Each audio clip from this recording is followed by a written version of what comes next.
22 जनवरी को रामलला की प्राण प्रतिष्ठा के साथ ही 500 सालों का इंतजार खत्म हो गया। इस दिन रामलला पूरे विधि विधान से भव्य और दिव्य राम मंदिर के गर्भगृह में विराजे। रामलला के बाल स्वरूप मूर्ति की भव्यता ऐसी है कि भक्तों की नजर नहीं हट रही है। खासकर मूर्ति की आंखें ऐसी हैं जैसे सब कुछ देख रही हो। क्या आप जानना नहीं चाहेंगे कि जिस मूर्ति को देखकर ही ये लगता हो कि साक्षात राम हमें देख रहे हैं, उस मूर्ति की आंखें बनाई किसने हैं? महज प्रतिमा से सहज देव बनने के इस सफर के साक्षी रहे संस्कृत और संगीत के विद्वान सुमधुर शास्त्री, जिन्होंने रामलला को गढ़ते देखा है। एक मीडिया हाउस से बातचीत के दौरान उन्होंने बताया कि अरुण योगीराज ने पिछले 7 महीनों में कई बार आधी आधी रात में उन्हें जगाया और कहते थे कि आप साथ चलिए, रामलला मुझे बुला रही है। फिर वो घंटों तक एक एक एंगल से रामलला को निहारते थे और कई बार तो भोर भी कर देते थे। सुमधुर शास्त्री ने कहा, यह निश्चित रूप से बड़ा विषय था। इतने बड़े संघर्ष के बाद देवता को प्रतिष्ठित करना एक बड़ी जिम्मेदारी थी। उन्होंने कहा कि जब इस कार्य के लिए ट्रस्ट के महासचिव चंपत राय ने बुलाया तो एहसास नहीं था कि इतनी बड़ी जिम्मेदारी दी गई है, लेकिन जो बातचीत हुई उससे गंभीरता समझ में आई। मेरा सौभाग्य है कि मैंने प्रभु रामलला को शिला रूप से प्रकट होते देखा है।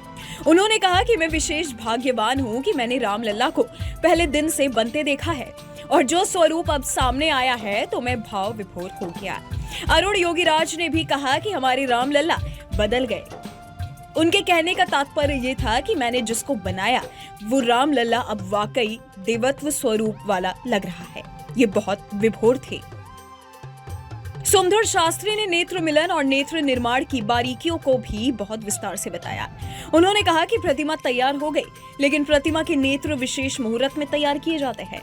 नेत्र गढ़ने की परंपरा बहुत विशेष है।